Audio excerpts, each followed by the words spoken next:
ఏమంటే మీ జీవితంలో ఎప్పుడైనా కానీ ఇద్దరు వ్యక్తుల మధ్య మాట లేకపోతే కలిపిన సందర్భాలు ఏమైనా గుర్తు చేసుకోండి. పోనీ ఇద్దరు భార్య భర్తల మధ్య సమాధానం లేదు. నిజంగా నువ్వు మంచి మనుషువు అయితే, దేవుడు కుమారుడు అయితే వాళ్ళు కూర్చోపెట్టి సమాధాన పరిచే సందర్భాలు ఉన్నాయా? రెండు కుటుంబాలను కూర్చోపెట్టి సమాధాన పరిచిన ఉన్నాయా? సంఘంలో ఉన్న వ్యక్తుల మధ్య లేనప్పుడు కూర్చోబెట్టి సమాధాన పరిచిన సందర్భాలు ఏమైనా ఉన్నాయా?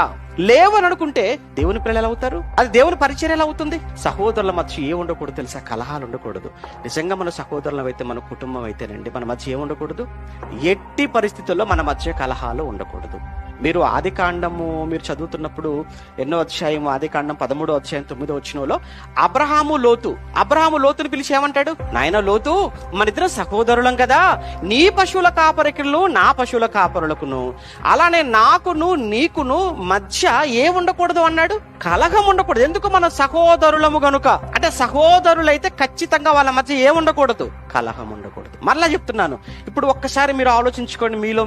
మీరు సంఘంలో ఎవరి మధ్యలో ఎవరితో ఎవరికైనా కనుక కలహం ఏమైనా ఉందా?